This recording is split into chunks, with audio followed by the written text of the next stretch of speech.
Hello and welcome to the Leaders Council podcast, the podcast for the people who run the country and the people who keep the country running. You join us on a cloudy day here in the capital as once again we put the topic of leadership under the spotlight. My name is Scott Challoner and I'm delighted to be joined on today's programme by Phil Juniper. Phil is the Managing Director of Vocational Skills Solutions, a provider of vocational and bespoke training and development programmes. Phil, very warm welcome to you and thank you ever so much for taking the time to join us on the programme today. Oh, that's absolutely fine. It's nice to speak to you. It's a real pleasure having you join us as well, Phil.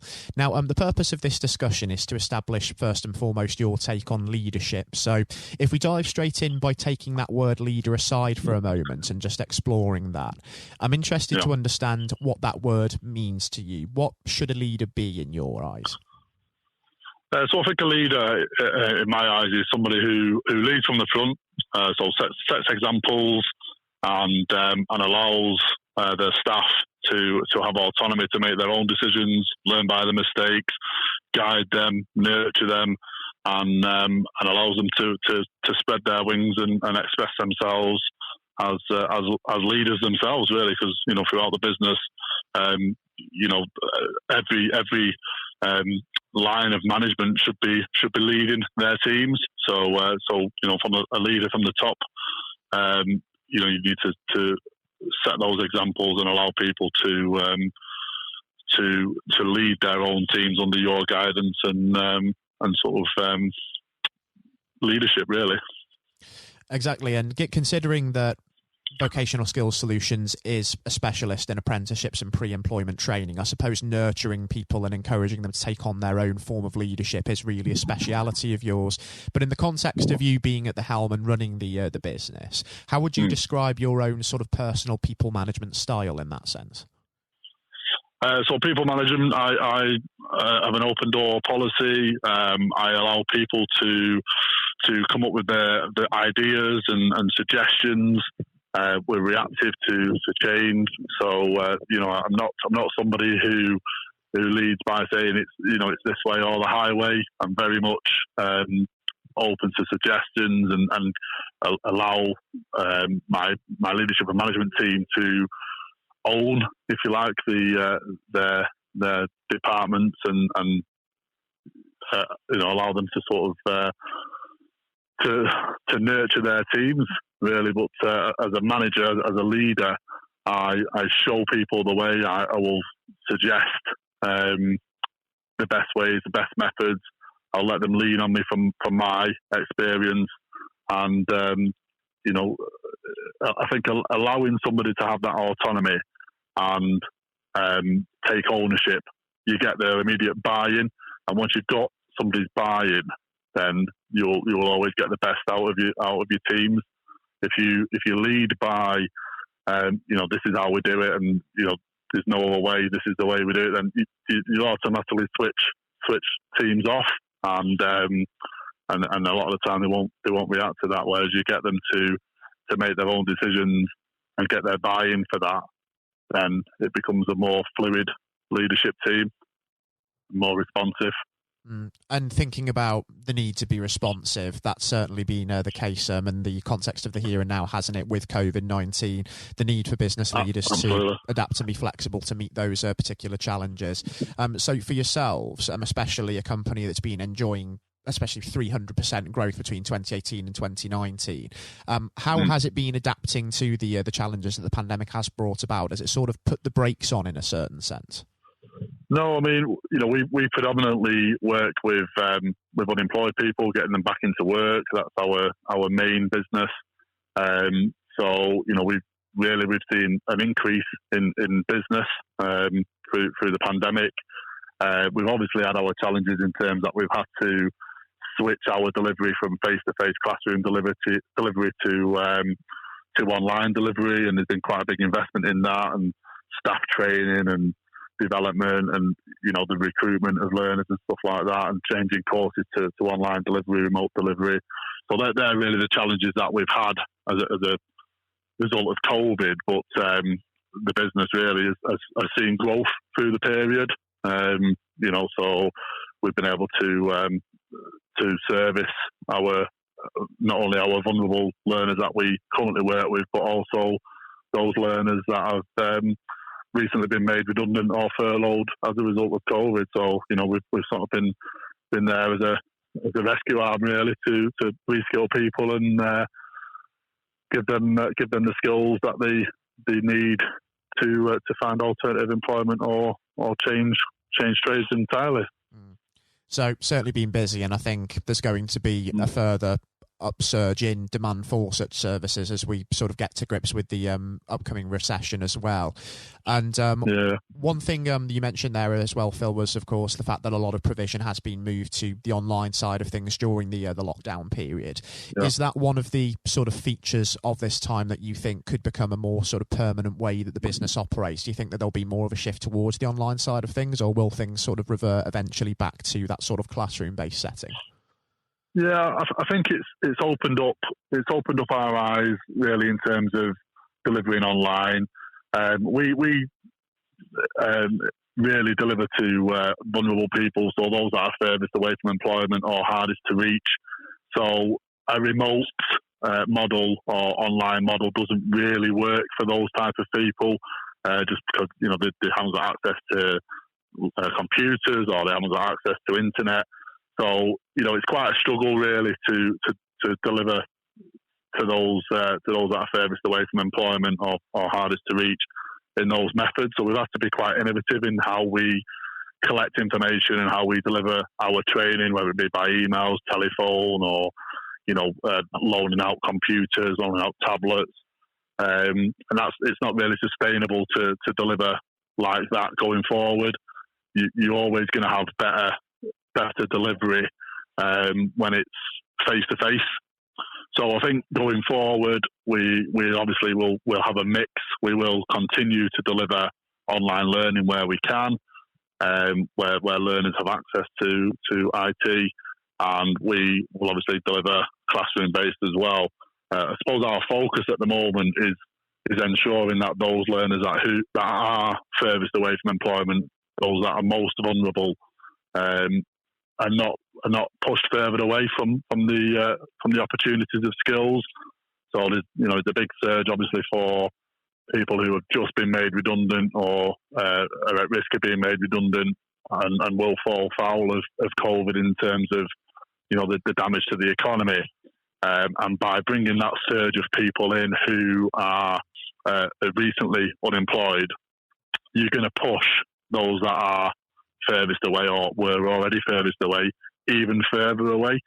So we're doing a lot of work to try and ensure that doesn't happen, and that we can still keep contact with those people, and we can still engage with those people and deliver the skills that they need to sort of keep them in arm's length, if you like, to skills and training. So that's really the challenge. But I think to answer your question, will we be delivering remotely going forward? Yes, we will in small proportions, but it certainly won't be a change of business strategy going forward. We'll do it where we can, but where we can get in the classroom and deliver face to face, then we absolutely will be doing that. And as well as sort of adapting, is there anything else that this experience of sort of being flexible amid the pandemic has actually taught you as the leader of a business? Yeah, it's taught me a lot, really. I mean, obviously, it's the first time I think anybody has experienced the pandemic of this sort of magnitude. Certainly, since the early 1900s. But it's been a real eye opener in terms of how fast we reacted, how fast we was able to react, and how well the team coped with it. There were some staff members who coped very, very well, and there were some staff members who didn't cope well at all. We've had to implement mental health provision in the business, and there's been a lot of lessons learned, because it was very much in the early days, early sort of late March. It was very much every day as it came. We didn't know how long it was going to be going forward. Didn't know the severity of it. We was very much changing our methods and plans on on a daily basis. So, the leadership and management team really came into their own in terms of implementation. We was able to push through and make the right decisions at the right times to ensure that the business, one, was sustainable, and two, was able to service our learners. So, yeah, I mean, a lot of lessons learned. Probably too many to mention, to be honest. But certainly lessons that will stay with us for a long time. And of course, you mentioned there as well that people do react to different circumstances differently, let alone a crisis such as this. So mental health and well-being has really come to the fore during this period of time as well. I suppose that's been incredibly important, isn't it, from a leadership point of view, having to manage that of your employees, but also just looking after your own as well amid all of the stress that a pandemic brings with it. Yeah, well, I mean, I've got a vulnerable child myself, a 3-year-old who was premature. He's got chronic lung disease. So, we've been in isolation since the 13th of March, personally, and are still in isolation now. So we've had our own issues as a family in terms of that. I've got a 14-year-old as well at home who's, can't go out, see his friends, and, he's going through that stage in his life. So, that's been difficult. But it gives me a real grounding in terms of where our vulnerable learners are as well, because, if this pandemic was to, if the lockdown was to stop suddenly this month or beginning of August, it's not really going to change anything for those vulnerable people, until such time as a vaccine comes out or a cure comes out, then it's not really going to change anything for our vulnerable learners. They're still going to be isolated, and we're still going to need to touch them, those individuals with skills and training, and how we do that is still going to be a challenge, and probably a challenge for the next 6, maybe 12 months.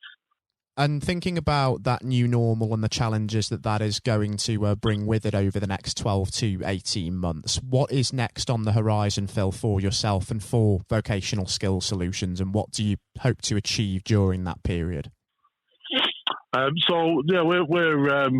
We're growing. We've grown again this year.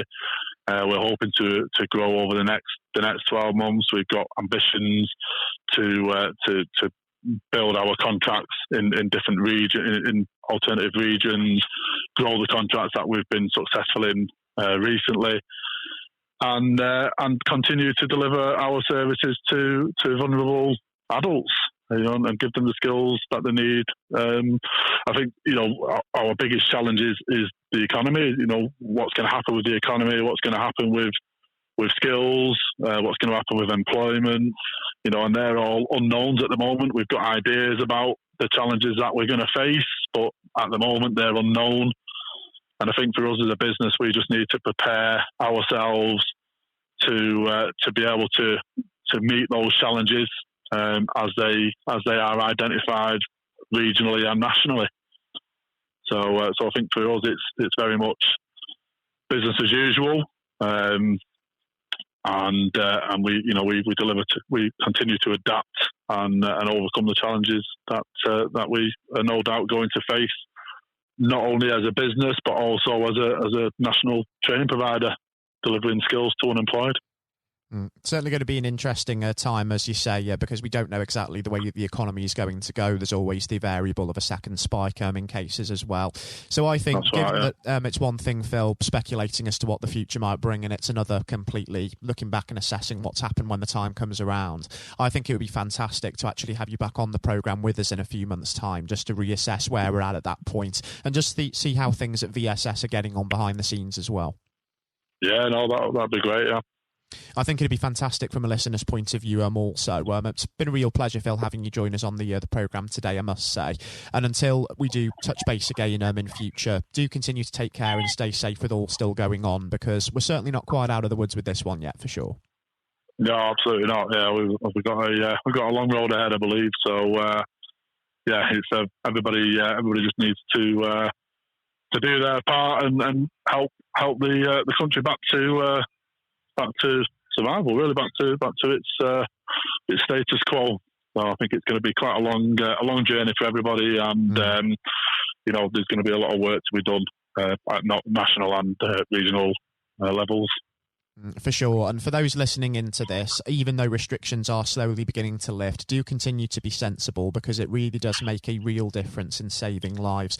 I was speaking there to Phil Juniper, Managing Director of Vocational Skills Solutions. And coming up next on the programme today, I'll be handing over to Matthew O'Neill for his exclusive interview with former Education Secretary Lord Blunkett. Lord Blunkett is today an active member of the House of Lords, Chairman of the Leaders' Council of Great Britain and Northern Ireland, and of course a former Labour MP and Secretary of State. During his political career, Lord Blunkett in fact became one of the most prominent politicians of his generation, holding a number of senior positions in Tony Blair's cabinet and serving as the MP for his Sheffield, Brightside and Hillsborough constituency for 28 years, and he managed all of that in spite of being blind from birth. He was elevated to the House of Lords in August 2015 as Baron Blunkett of Brightside and Hillsborough, and I hope that you enjoy listening just as much as Matthew relished the opportunity to speak with him. All of that is, of course, coming up next. Lord Blunkett, welcome. Thank you very much. It's very good to be with you. Well, of course, nothing is being said at the moment other than COVID-19, which we must touch on. What would your message be to small businesses who are trying to keep going? Well, I think the last ones standing will be the ones that thrive when we get back to some sort of normality. So it's have confidence and courage. Obviously take advantage as far as you can of the government help. I think that Rishi Sunak, the Chancellor, has gone about as far as you could have expected in the circumstances. There are obviously small businesses that fall between the cracks. Those who don't have defined premises can't benefit from the business rate waiver, have not really been able to demonstrate that they can adhere to the PAYE for furloughing staff, and of course whether they can receive the grant, 10,000 or 25,000. All of those who can are obviously able at least to benefit from that for the time being and look to the future. But I think the second thing to say, and they don't need me to tell them this as a politician who did once do a business studies qualification, which is that it will be a different world, and being able to think about how that world will look in a year's time and be creative about it and learn from not just what's happening to you at this moment in time, but to others around you and the sector that you're working in, that will be really important. Do you feel that the long-term effects of the COVID-19 outbreak will in some ways be positive for British industry? Well, only in the sense that people are having to be creative, they're having to adjust and innovate. Therefore, they're thinking about more productive, if you like, greater productivity ways of delivering the same service or delivering the same products. And in that sense, I think we'll have temporarily at least very much higher unemployment than we've become used to, but we'll probably have a burst of productivity, which will help with the recovery. Whether it will help with the inequity of the way in which our economy is imbalanced, both between services and productivity and production of goods and services, I'm not sure. What we will need to try and do is to ensure that the geographic imbalance that exists is, as far as humanly possible, is dealt with by both the entrepreneurship and innovation from the bottom up and targeted government help, which will still be needed. And we are now in the throes of the kind of borrowing that we saw back in 2008 to save the banking and economic system. We're having to do that to save the whole of our productive business and commerce, and I think that will have to be sustained for some time. Do you feel that people will take a second look at global supply chains in the wake of this outbreak? I think there's going to be much more creative ways of using local supply and linking up inside sectors much more effectively. And I hope that the Leaders' Council will be able to play a part in that, in the sense that people who have something in common, a synergy in terms of what they're delivering, whether it's a service or whether it's manufacturing or whatever, will be able to see that there's a good outcome from knowing the sector better, linking with people, not just geographically, locally, but those in this country who may not have been on the radar in terms of what they produced for the supply chain.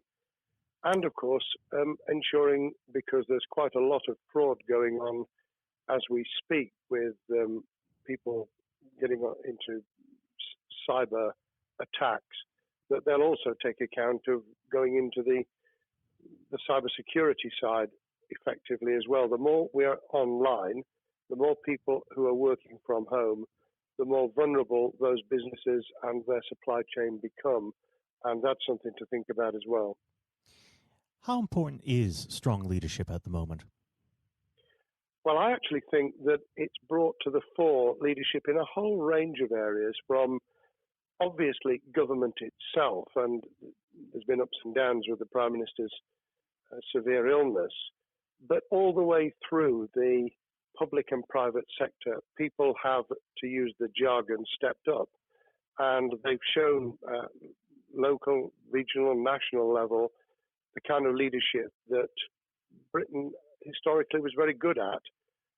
Regrettably, we've not seen the same on the international scene for all kinds of reasons, but maybe we will in future. So I think out of this will come experience of people who have seen an opportunity to do good, as well as seen an opportunity to provide a good service or goods, including, for instance, shortages for the health and social care system, the food chain and the like. But also, I think in terms of seeing the synergy between the private and the voluntary sector and using people's commitment to each other in a very positive way. I'm not sentimental about this. Things will revert. But actually, I think there's a kind of moment of moral judgment of people feeling that they've got a role to play outside the immediate survival that they're engaged in. And if we can hang on to a little bit of that social responsibility, that will be a very positive outcome. Absolutely. Now, what's your broad view of how the government is responding to this? Are you broadly supportive of their measures? Well, it may surprise people to hear that I have been very supportive. Of course, there's been legitimate criticisms about the speed of response on protective equipment and on issues relating to testing. But my own view is very similar to the challenge that was made to the Prime Minister of Italy when people said, why didn't you close Italy down faster? And he said, a fortnight before we did it, I would have been considered to be a madman and nobody would have agreed to do it if I'd tried to move too quickly. And I think that's something that we need to reflect on here in the UK. We may have seen the signals elsewhere across the world and taken them more seriously at the time. Hindsight is a wonderful thing, but as someone who's had his life in the opposite political party to the present government, I think that with some hiccups and mistakes, they've not done a bad job in what has been incredibly difficult circumstances. And you're absolutely right. In a liberal democracy that we live in, it's very difficult for people to swallow orders given to them from government. Well, the UK and the US, and to some extent the Scandinavian countries, have a very different history and therefore interest in maintaining the freedom to decide and the persuasion and consent that's required. Those countries that have experienced one way or another totalitarianism over the last century have a slightly different way of coming at this.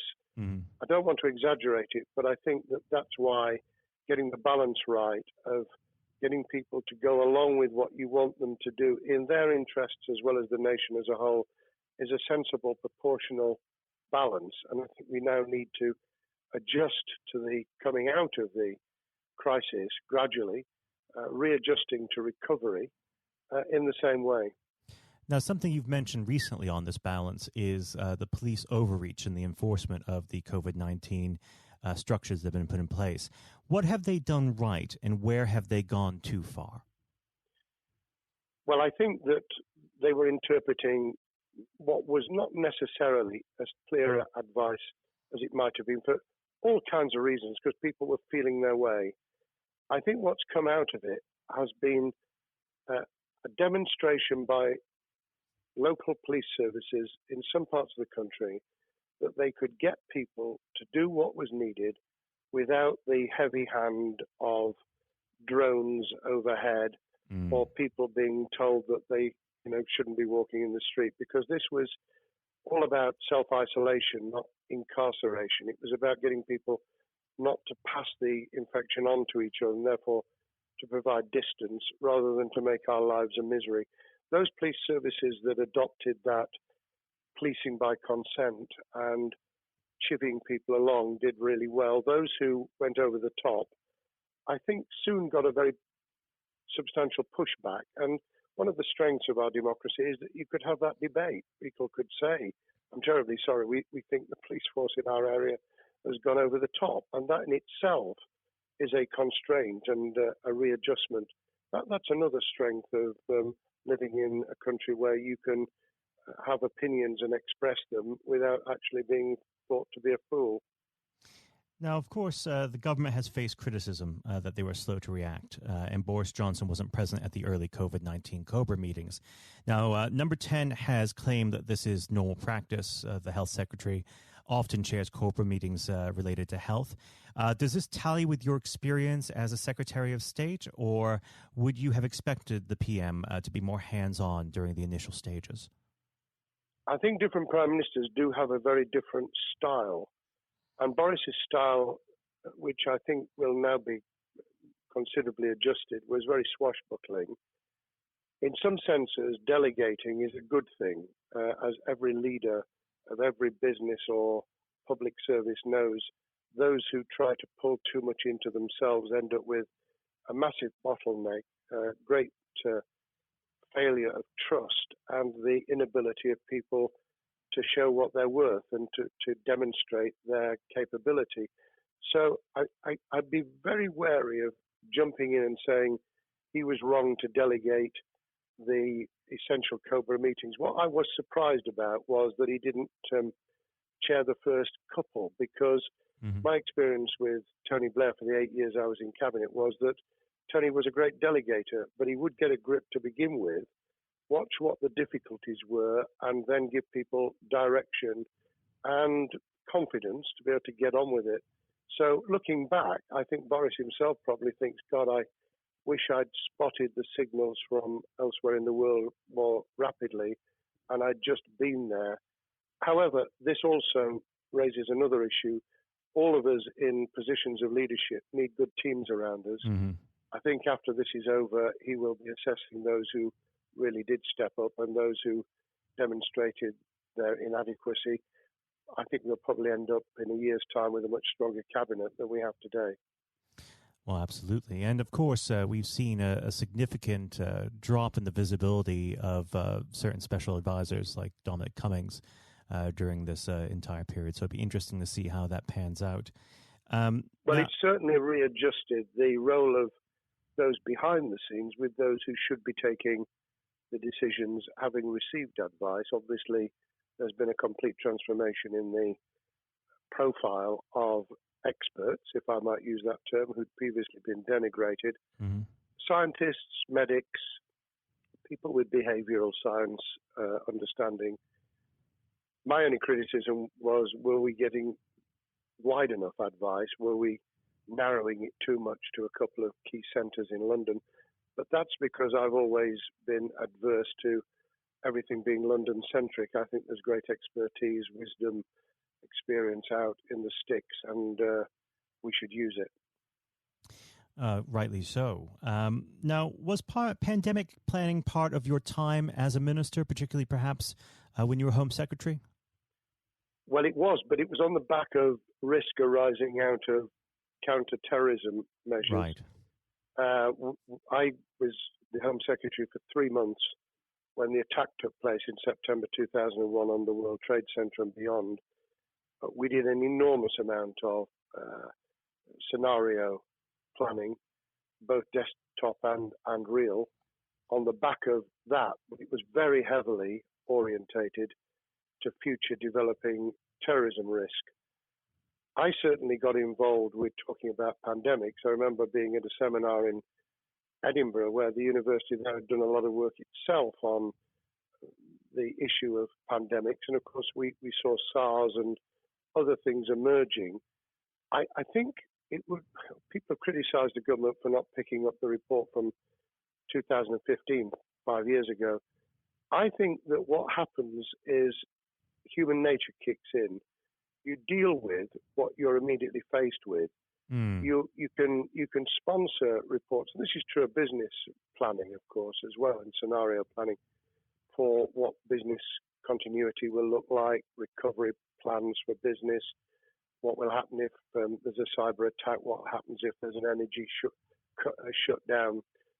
These kind of things you can look at, but you're immediately turning your eyes to what's in front of you. And had we picked up a bit more on the danger from Ebola and SARS and what have you in the past, then we might have said, what if something hits us in the developed nations that we don't have a vaccine for, that we can't immediately whisk up protective materials or equipment, or for that matter, medicines that help with recovery, all of which we now see are a danger. I think this will make an enormous difference to the planning for the years ahead. I hope it will be widened so that we don't just look at what's happened, but very rarely do you see something exactly repeat itself. Some of the circumstances will be, but others won't. So that's why I've put emphasis in what I talk about on looking at the other virus, the cyber attack scenario, which could be just as dangerous in a world of just-in-time provision. One of the miracles of the modern developed world, except for the very poor, has been the distribution of food. A lot of it on computerized, technologically advanced systems. If that were to come down, we'd be in real trouble. So I think we need to think those sort of scenarios as well. So have a full plan across both sectors, biological warfare, pandemics, and cyber warfare. Yes, and to do so on different levels. I think, again, thinking global but acting local, we need a lot more to think about what would happen if something took shape that actually broke down those national and global chains and how we would cope.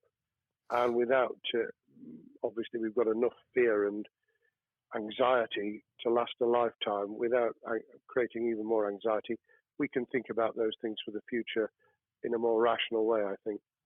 Now, aside from the physical threat of the virus, one of the things that people are vastly worried about is the effect on the economy, not just national economy, but also the world economy.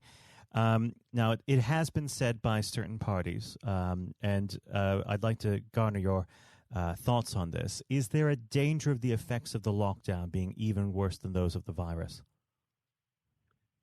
Were it be prolonged, I fear that balance would tip the other way. It is about proportionality. It is about balance. It's the wisdom of Solomon, really, to get the moment right when you start to move and then to move quickly. There's no doubt whatsoever that we are stocking up, not just on the economic and employment front, which will be devastating enough, but on the health and social well-being front, enormous challenges. And they will need careful handling because there's a lot of people whose lives, for a variety of reasons, are at risk in the future on a scale that we've been dealing with over the immediate handling of the pandemic, concentrating really hard on those affected by COVID-19, those sadly who have died or been seriously incapacitated. That will roll over into the economic, the social, the mental health and cultural well-being of the nation, and that will need all of us to pull together as well. Absolutely. Now, do you believe the government's doing enough for business? I think that the speed of reaction once the scale of the pandemic was clear, was very good. I've praised Rishi Sunak for his action. Remember, a chancellor who had only just come into office was planning to deliver the budget in the middle of March and has had at least three equivalent budgets since. I think he's handled it very well, understandably worried now about what we're doing to our economy. The level of borrowing is sustainable because of low interest rates, but it reaches a point, of course, where it tips over so that you can't then do the kind of structural investment requirements that the government were laying out before and in the March budget. And those will have their consequences as well as a planned payback over many years. I think we've learned something over the last few months. We needed to take immediate action. We don't want another round of austerity equivalent from 2010 through to 2019. I don't think the nation, on the back of what's happened and the challenges we have, could take that. And therefore, we need a different plan, economic plan, over a much longer period, just as we did from the Second World War all the way through to 2002, when the final American loans were paid off. Now, of course, one thing that's on everyone's lips, how much longer do you believe that the lockdown can go on for? I believe that we need to be substantially back in action as an economy in June. This obviously is led in terms of places where people would meet in large numbers, having to adjust to the fact that it will be longer for them. And sadly, that will involve business closures. It's why the Chancellor extended the furlough scheme to the end of June. Mm-hmm. But unless we get things moving in June, I think we'll run into the summer where all kinds of services and industries will have a chain reaction effect. And what happens with one will then have a major impact on another. And then you get the skittle effect where things get knocked down that you hadn't perceived were going to be affected. So I very much, if I were in government, and I always think of things in that context, what would I do if I were in government? I would be on the side from the second week in May, on the side of the hawks in terms of saying we've got to start moving, and we've got to do so with the collaboration and cooperation of the public who have got the message, who did behave, who responded magnificently. Let's try and get back, perhaps, doing things differently for a time, but substantially getting back to business as usual. And unless we do that, then those areas that can't and wouldn't expect to be back in action immediately get pushed further into the middle of the year and the autumn, and then they become unsustainable.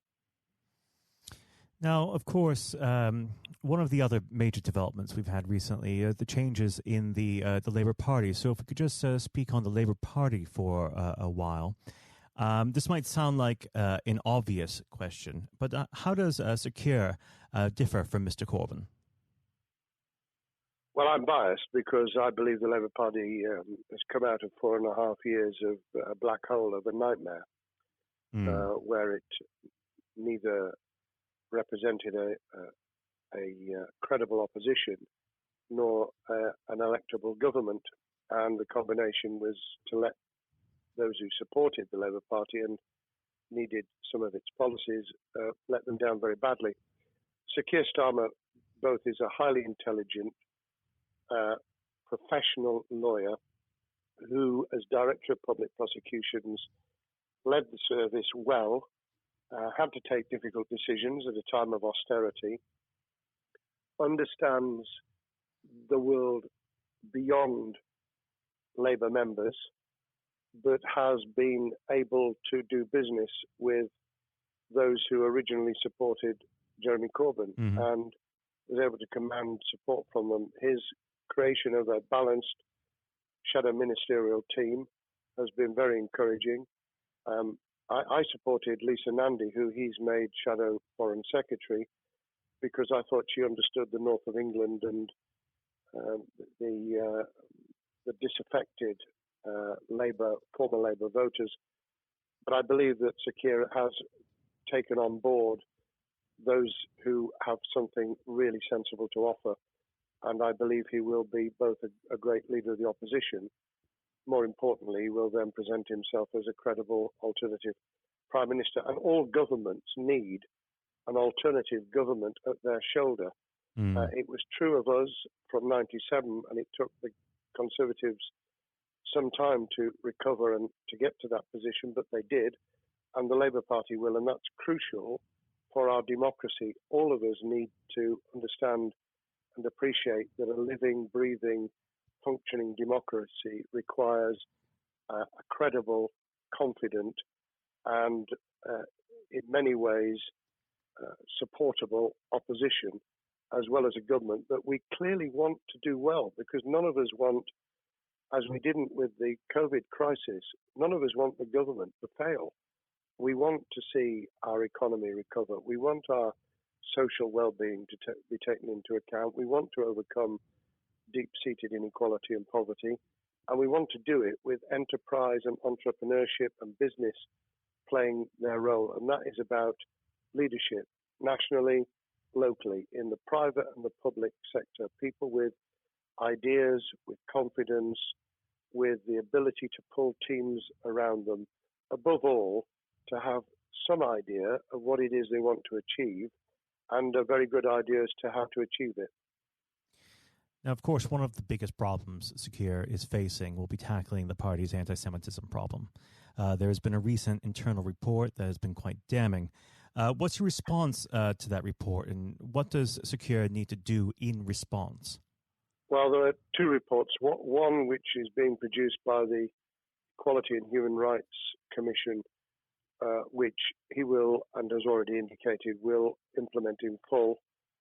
The second was a leaked report put together by the supporters of Jeremy Corbyn, 800 pages of private interchanges on social media, which he has, Keir Starmer, set up an investigation to identify who did it, who leaked it, what the content was, does it have any salience and lessons for us, and where necessary, action will be taken.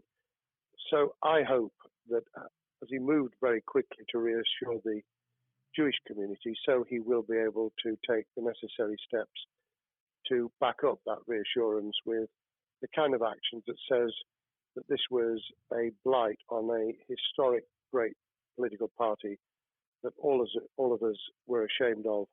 We've been able to put that behind us and to move on to facing the future with confidence. What's the one key thing that Sir Keir needs to do to restore Labour as an election-winning party? I think Sir Keir Starmer's major challenge is to convince sceptical voters that Labour has not only reverted to a party that they can support because they can see it acting, developing, presenting as a credible alternative government, but also that the lessons have been learned from the fiasco from 2015 onwards. In other words, there have to be very clear signals of substantial change, not just the right words, not just reassurance that we're not going back to some of the crazier policies, but actually that we've understood why the electorate rejected those policies so substantially in December 2019. If people get that message, they'll understand that the Labour Party has changed, as it did in the 1980s and early 90s, to become the electable government with the greatest majority and historic majority, even greater than 1945, which I was privileged to be able to take advantage of in 1997 when I joined the cabinet. Now, I know what your answer is going to be to this question, but indulge me. Do you think Sir Keir has what it takes to be PM? Yes, I do. I think he has the background, he has the experience, he has the professionalism, he has the forensic mindset, and he has the confidence to have put a team around him which will ensure that it will work. And those elements are true of all leaders. Ideas, the ability to build a team, to have confidence in that team, and to be able to demonstrate leadership in practice, sometimes at the most difficult times. And, the Leaders' Council, those sharing their thoughts with the kind of thing that we're doing now with a podcast, but also joining us in linking up in that network of people who can support and help each other and learn from each other. That is what needs to be done in politics as it needs to be done in business. Thank you very much indeed, Matthew. Well, Really thank you for pleased to have coming on spoken. the program. It's been an absolute pleasure, and I look forward to speaking with you again. Thank you very much, and good luck to all those listening in what has been a nightmare scenario. Good luck for the future. Have courage, have confidence, and yes, listen to those who know more about business than I ever will. Thank you, Lord Plunkett. Thank you. This has been the Leaders' Council podcast. Thank you for celebrating excellence in leadership with us. I've been your host, Scott Challoner. Until next time, goodbye. Thank you for listening to our podcast. The views expressed within the podcast do not reflect the views of the Leaders' Council of Great Britain and Northern Ireland, its parent company or subsidiaries, members of staff, or other guests of any other person therein associated.